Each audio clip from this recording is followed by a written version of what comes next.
2028 Dem wannabes are trying to rebuild the blue wall. Kamala Harris and other hopefuls showing up at a luncheon for Democratic women in Michigan, where they were predictably light on substance, but full of angry attacks about President Trump. We are dealing with the most corrupt, callous, and incompetent presidential administration in the history of the United States. Governors are on the front line of defense against an out-of-control, unchecked, and unhinged President Trump. There is a storm in our nation. There is darkness and wind. People are getting hurt. What we need is not from on high. We need foot soldiers of our democracy who in times of trial are willing to stand up. Will you stand for our democracy? And Democrats at another event in Michigan going viral for all the wrong reasons.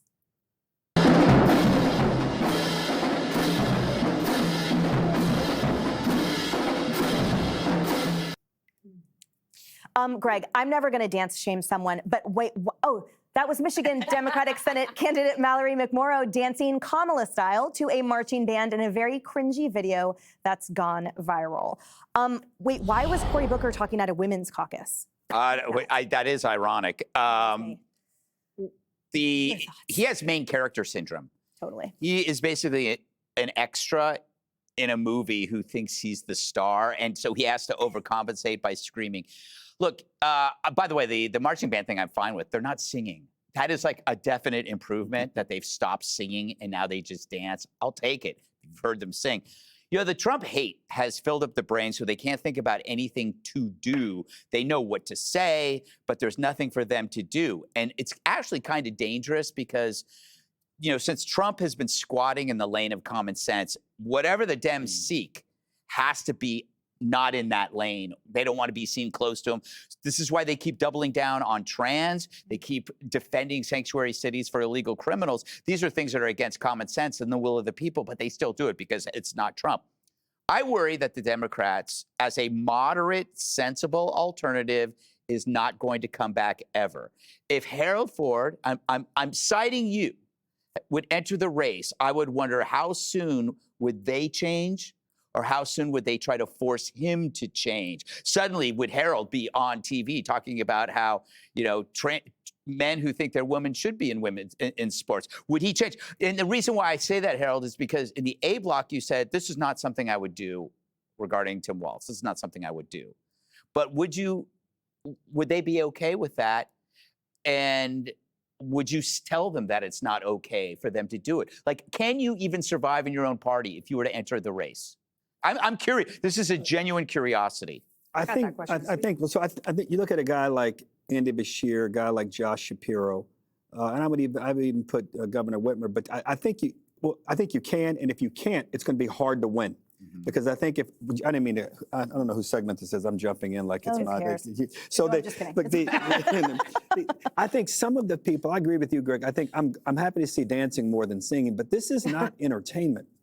These are serious times for people, and I know the candidates believe that, but this is not, to borrow Emily's invocation of Coachella, this is not the Coachella politics here. You have people paying too much for gas. You have a reality around healthcare that's too expensive for working class people. You have an education system that DP talks about often. There's a mismatch between what people are coming out with from school with their skills and assets based on and compared to what the economy needs. Going forward. There's a complete mismatch. You look at the fact that we have a $39 trillion debt, which we were talking about. No one is talking about. So I think, Greg, you have to talk about serious things. And if you are rejected by voters, you know what? It means that voters aren't ready to talk about those things. You just gave off 4 that they won't even mention. They'll talk about gas because they think that's going to be the thing. But no one tries to give any answers to any of these things. And it's just amazing to me that would rather just attack him. You cannot attack Trump. Rage alone is not going to win the presidency.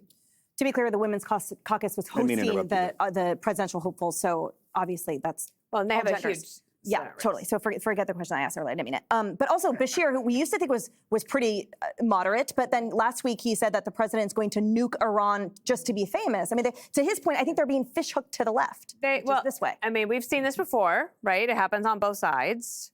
But in this case, you have, for example, the normie Democrats are being booed off the stage, and the very far left are getting cheered and standing ovations. And that's where the energy is in the party. And that's why the Republicans might very well have a very good chance of picking up that Senate seat in Michigan. Jesse, take us home. Well, you're right. These are serious times, and that's why these people don't scare me. We're at war. There's a naval blockade. We just did a defense deal with Indonesia. We just did AI deals across the Middle East. Donald Trump has crime down to historic lows. We smoked the cartels and DEI in the same year. It's just this grown-up party that are doing grown man things with vision, skills, strategy.